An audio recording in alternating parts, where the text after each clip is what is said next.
হাইকোর্টের সঙ্গে নির্বাচন কমিশনকেও নজর রাখার দাবি বিরোধী দলনেতার। বিডিওদের মধ্যস্থতাকারী অফিসার নিয়োগ করতে এডিএমদের নির্দেশ। বিচারকদের স্বাধীন কাজে চাপ তৈরি করতে চাইছে তৃণমূল সরকার।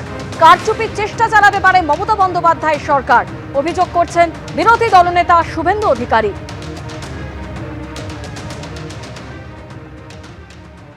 তথ্যোপযুক্ত কাগজ থাকলে দেখাবেন। বিচার বিভাগকে যুক্ত করা হয়েছে, 12টি রাজ্যে এসআইআর হয়েছে, কেন্দ্রশাসিত অঞ্চল সহ 11টা জায়গায় এই ধরনের সিদ্ধান্ত হয়নি। পশ্চিমবঙ্গে একটি ব্যতিক্রমী সিদ্ধান্ত হয়েছে।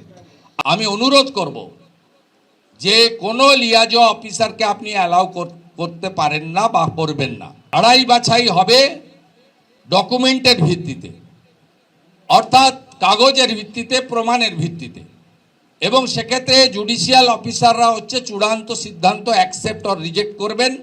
তাদেরকে দুজন সহযোগিতা করবেন।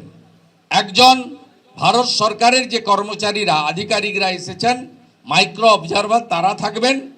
আর আরেকজন থাকবেন রাজ্য সরকারের দেওয়া গ্রুপ সি যারা অফিসার্স, তারা। কিন্তু সেখানে লিয়াজোর কথা বলা নেই।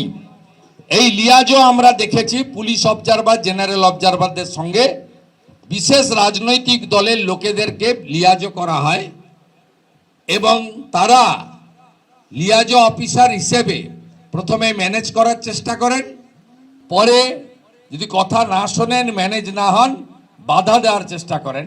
কাল রাত্রি 8:55-তে পূর্ব মেদিনীপুরের ইলেকশন সেল থেকে এডিএম এলআর কি পোস্ট করেছেন, সম্পূর্ণ অবৈধ, সুপ্রিম কোর্টের ডাইরেকশনের পরিপন্থী।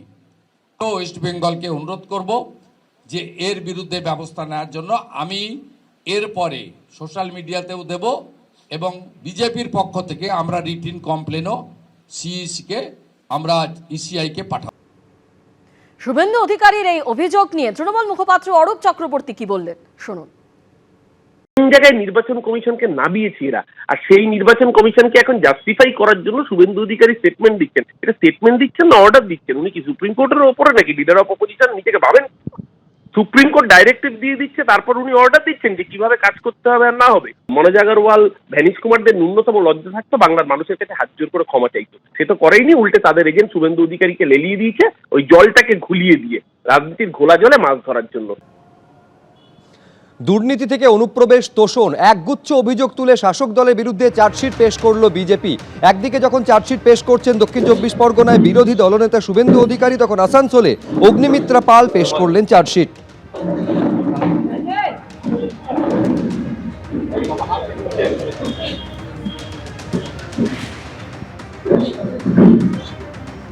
শিক্ষা থেকে স্বাস্থ্য, পশ্চিমবঙ্গে কোনো উন্নয়ন হয়নি, বছরের পর বছর পেরিয়ে গেছে।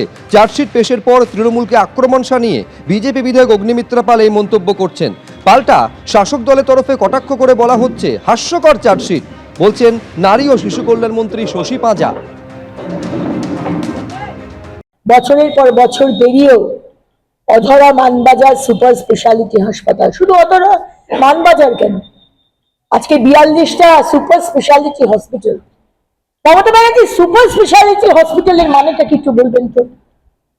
স্পেশালিটি হসপিটাল হচ্ছে যেগুলো চাইল্ড, কার্ডিয়াক, গাইনি, আর সুপার স্পেশালিটি হচ্ছে নিউরো, যেগুলো ইউজুয়ালি অনেক হাসপাতালে থাকে না। এই ধরনের সুপার স্পেশালাইজেশন। আপনি 42টা সুপার স্পেশালিটি হসপিটাল করেছেন, আর যদি হসপিটাল করতেন না, স্পেশালিটি হসপিটালে যদি করতেন, তাহলে এই চাপটা পড়তো না কলকাতার ওই 4টে হাসপাতালে, 5টা হাসপাতালে। প্রাইমারি হেলথ সেন্টার গুলো অকেজো, জেলার এই নামকা বাস্তে super speciality hospital, it's a complete farce.